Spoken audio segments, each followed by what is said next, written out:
امام ابو حنیفہ کے بارے میں یہ بھی کہا جاتا ہے کہ امام ابو حنیفہ جو ہے فقہ میں جو ہے اگر کوئی استاد ہے تو امام ابو حنیفہ، تاریخ میں جو ہے ابن اسحاق جی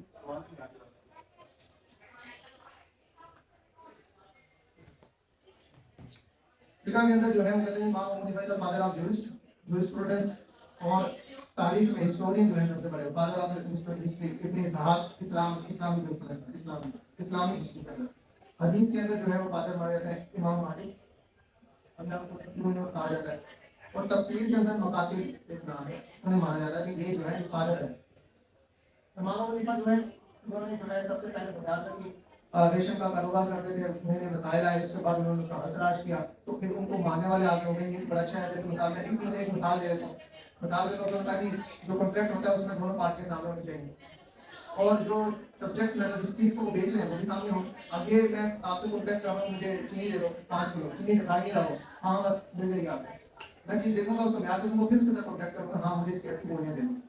تو انہوں نے کہا اگر یہ کاروبار کرتے ہوئے ایک بندہ یہاں بیٹھا ہوا اور ایک الگ کے دوسرے کونے میں بیٹھا ہوا ہے تو اس کے ساتھ اس کی انڈرسٹینڈنگ ہوگی، لیکن وہ جو سبجیکٹ میٹر ہے وہ تو سامنے ہے کہ وہ میرے پاس پڑا ہوا ہے، میں نے بیچنا ہے، لیکن دوسرا جو ہے میرے یقین پہ نہیں گیا، تو سبجیکٹ میٹر تو سامنے کیا یہ کانٹریکٹ ہوگا، اب یہ سوال سامنے آیا تو انہوں نے اس کا جواب دیا کہ اگر دونوں کا جو ہے اس پہ یقین ہو رہا ہو کہ سبجیکٹ میٹر واقعی وہی ہے، اور اس کے پاس پہنچنے کے بعد جہاں سے میں نے اس کو رپورٹ کر دیا اس کے پاس پہنچ گیا اور وہی چیز ہے تو کانٹریکٹ ویلڈ ہو جائے گا، ادروائز وائڈ ہو جائے گا۔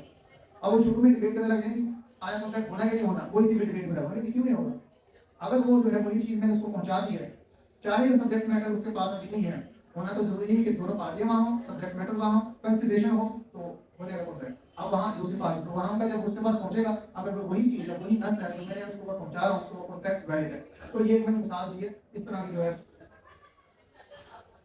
انہوں نے جو ہے نا جس طرح کو غور کیا۔ اچھا ان کی جو کتاب ہے مشہور کتاب ہے فقہ الاکبر، یہ ان کی کتاب ہے مشہور جو انہوں نے فقہ کے اوپر لکھی ہوئی تھی، مفصل کتاب ہے الاکبر، فقہ الاکبر۔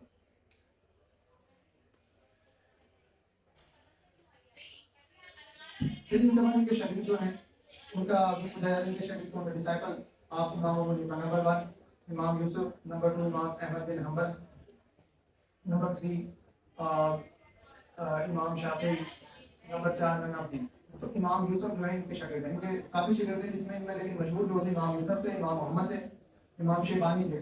امام ابو حنیفہ کو جو ہے وہ ان کو جو اس وقت دور خلافت عباسیہ کی جاتی تھی تو ان کو کہا تھا کہ آپ کو قاضی بنا دیتے ہیں، چیف جسٹس، تو انہوں نے منع کر دیا کہ میں نہیں بنوں گا، ان کو انہوں نے زندان اس میں ڈال دیا، جیل میں ڈال دیا۔ اس کے بعد ان کے بعد جو ہے امام یوسف جو ان کے شاگرد ہیں وہ چیف جسٹس قاضی بنے تھے، انہوں نے اس کا عہدہ سنبھالا، اور ان کی بھی کتاب السراج جو کتاب ہے امام یوسف کی کتاب ہے کتاب السراج، جو ٹیکسٹ کے اوپر ہے، فزیکل لا کے اوپر۔ آج کل کافی جو وہاں جو ہمارے خلیجی ممالک ہیں وہاں پہ تھوڑے ٹیکسچوئل کتاب کے طور پر پڑھائی جاتی ہے کتاب السراج۔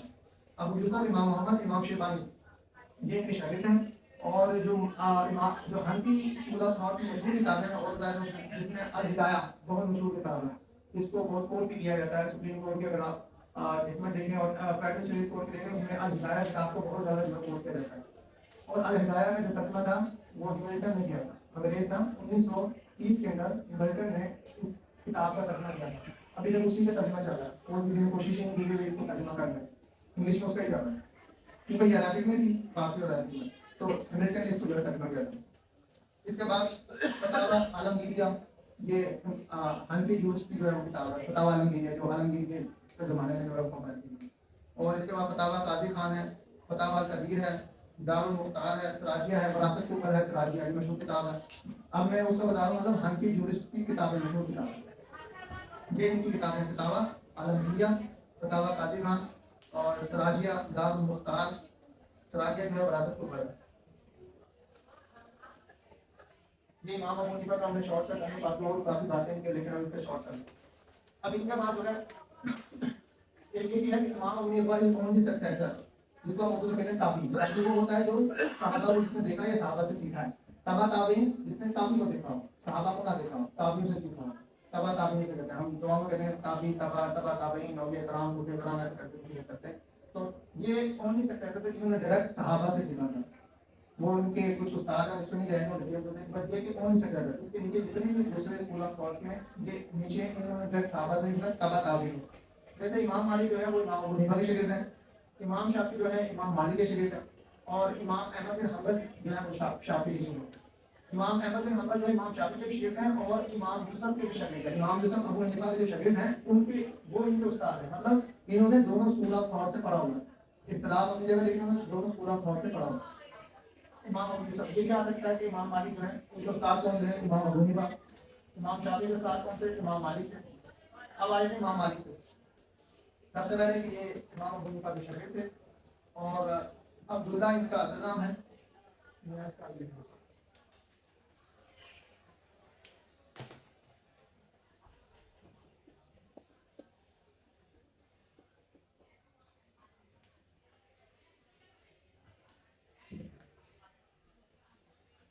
عبداللہ ان کا اصل نام ہے، اور مدینہ میں یہ رہتے تھے، انہوں نے اپنی ساری زندگی جو ہے مدینہ میں گزار دی، اس لیے مالکی جو ہے اس کا جو فقہی ممالک ہے اس میں بڑا جو ہے وہاں امپلیمنٹیشن میں آتا ہے۔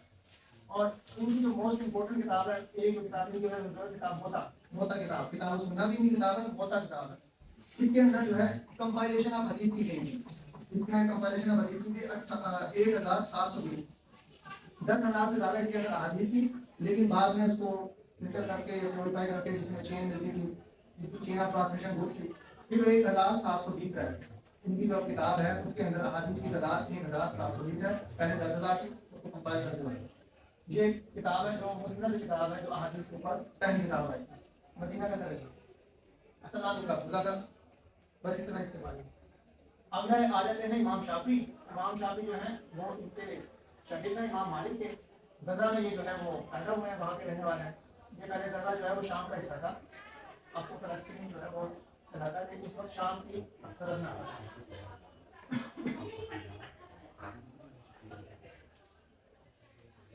ان کی جو کتاب ہے وہ میں دو کتابیں، کتاب الامم اور کتاب الرسالہ، یہ ایک اصل کتاب الامم اور کتاب الرسالہ، دو کتابیں ہیں، کتاب الامم اور کتاب الرسالہ۔ یہ کن کی کتاب ہے؟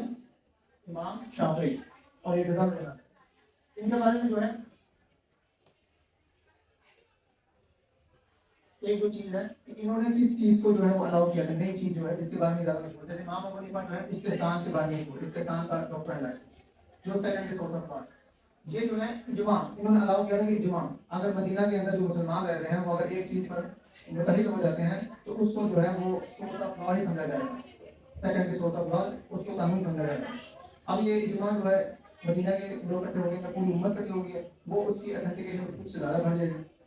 اور انہوں نے ریجیکٹ کیا تھا استحسان کا ڈاکٹر، استحسان کی جو چیز ہے امام ابو حنیفہ نے کہا تھا استحسان میں تھوڑا سا بتا دیتا ہوں، پریفرنس دینا، دو چیزوں میں سے ایک چیز کو پریفرنس دینا، دونوں چیزیں صحیح ہیں لیکن ان میں سے بیسٹ چیز کیا ہے وہ چوز کر دو، اس کو احتسام کرتے ہیں۔ انہوں نے یہ نئی چیز لا رہے ہیں، نعوذ باللہ، انہوں نے یہ جو ہے ایک نیا دین لے کے آ رہے ہیں، جو بتا دیا وہ اتنا ہی، پھر اس میں بیسٹ نہیں ہے، انہوں نے ایک اس سے آسان طریقہ، جیسے میں نے ابھی بتایا نا کانٹریکٹ والا، اب اس میں انہوں نے ایک نئی چیز لائی کہ بھائی ایسے بھی کانٹریکٹ ہو جاتا ہے، آسانی ہے، انہوں نے کہا کہ یہ دونوں پروبیبلٹی ہیں، اس میں سے بیسٹ کیا ہے جو آسان کیا ہے، آسان والے کو چوز کر لو، یہ دین ہے۔ تو انہوں نے ریجیکٹ کیا تھا استحسان کو، الاؤ کیا تھا اور کتاب الامم کتاب الرسالہ۔ اگلے آ جاتے ہیں لاسٹ پہ، اور ان کی جو اس پورا تھاٹ کو زیادہ ماننے والے ہیں وہ جو مصر میں رہنے والے اور اس کے جو ہے وہاں ان کی جو اسٹوڈنٹس اور ان کا جو اسکول آف تھاٹ ہے وہاں لائے گئے، جیسے ہمارے پاکستان میں کون سا اسکول آف تھاٹ زیادہ لائے گئے؟ ہاں، امام ابو حنیفہ کی جو جورسٹ ہیں وہ جو اسٹوڈنٹس ہیں وہ زیادہ جو اسٹیٹ لیول پہ جو ہے وہ لائے گئے۔ اور اس کے اوپر یہ جو جامعہ الازہر یونیورسٹی ہے اس کے اندر ایک نا یہ ویسے اضافی چیز ہے کہ وہاں کسی نے بھی اگر اس کا محترم بننا ہے تو وہ امام شافعی کے ڈاکٹرائن کو ماننے والا اس اسکول آف تھاٹ سے ہو، کوئی ڈیفینیٹ بتائیں گے میں امام شافعی کے اسکول آف تھاٹ سے، ایک روایت چلتی ہے کہ وہاں کا جو محترم ہوتا ہے جامعہ الازہر یونیورسٹی کا وہ امام شافعی کے اسکول آف تھاٹ سے، چاہے نیچے سے ڈسائبل جتنے مرضی شاگرد جس مرضی تھاٹس کے نکل رہے ہیں لیکن اس کا جو محترم ہے وہ امام شافعی کے اسکول آف تھاٹ سے، ایک اضافی انفارمیشن۔ آگے آتے ہیں امام احمد بن حنبل، بغداد کے رہنے والے تھے، ان کے شاگرد ان کے استاد امام شافعی بھی تھے اور امام یوسف بھی تھے، امام یوسف ان کے شاگرد ہیں امام ابو حنیفہ کے، امام یوسف، اس کا مطلب ہے کہ انہوں نے دونوں اسکول آف تھاٹ کو پڑھا ہے، پھر بھی اپنا ایک انہوں نے ایک رائے دی ہے، اس سے انفلوئنس نہیں ہوئی اکیڈیمک طور پر۔ ان کی جو کتاب ہے سب سے مشہور کتاب مسند احمد، مسند احمد یہ کتاب، اس کی 28 سے 30 جلدیں، کافی بڑی جلدیں ہیں، آپ مدارس میں جائیں نا انہوں نے پیچھے کتابوں لگی ہوئی تھی، اس میں سے مسند احمد بھی لکھی تھی، اس کے اندر وہ جو ہے سارے مسائل جو ہے انہوں نے اس کا لکھا ہوا ہے، 28 سے 30 جلدیں لگی ہیں۔ تو یہ ہم نے ابھی شارٹلی جو ہے 4 جو اسکول آف تھاٹس کے جو امام ہیں ان کے بارے میں ڈسکس کیا۔ تو آگے ہم اب جو شیعہ اسکول آف تھاٹس ہیں ان کی تھوڑی سی بریفلی بات کرتے ہیں، پھر ہم آگے چلتے ہیں۔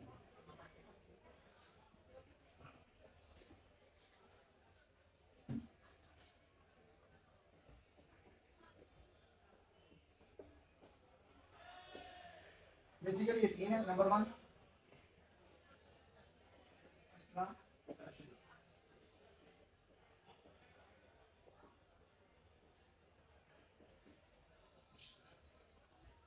نمبر 2 ہے ہدایہ، نمبر 3 ہے اسماعیلیہ۔ یہ اسنا واحد اسناد، اسناد کا مطلب تھا دو، عربک میں جو بھی واحد اسناد ثلاثہ اربع، اسنا 2 اشری 10 ہوتے ہیں، اشرا یہ جو پہلا اشرا بھی ہوتا ہے، تو 12 یہاں سے یہ 12 امام کے بارے والے 12 امام، اور یہ 5 امام کو ماننے والے ہیں اور یہ 7 امام کو مانتے ہیں۔ اس کی فردر ایک کیٹیگری لشاری، یہ کراچی میں پائے جاتے ہیں یہ ماننے والے، ان کے آگے ہیں بہورا، بوراس اور خوجاس۔ یہ آپ اس کو دیکھیں کراچی میں کافی پائے جاتے ہیں، اور یہ ممبئی میں انڈیا کے اندر یہ خوجاس بھی پائے جاتے ہیں، یہ ان کے فردر کیٹیگری ہیں، ان کے آگے فرقے نہیں بنے ہوئے ہیں۔ مطلب اس میں ڈیٹیل پر اتنا بتا دیں 12 امام کو مانے ہیں، یہ زیدیہ جو ہے وہ جو 5 امام کو ماننے والے ہیں، اور یہ 7، اور ان کو کلیکٹیولی فقہ جعفریہ بھی کہتے ہیں، کیونکہ امام جعفر جو ہیں اس اسکول آف تھاٹ سے ہی رہ کرتے ہیں۔ امام جعفر ان 12 امام کے اندر آتے ہیں، ان کا یہ فارغ نام ہوتے ہیں۔ زیدیہ جو ہے یہ 5ویں نمبر میں امام زید بیٹے تھے وہ آئے تھے، ان کے خلاف آ گئے۔ یہ 12 امام 5 امام کے ساتھ ہیں، جہاں تک بھائی تو نہیں اس کو رکھتے ہیں۔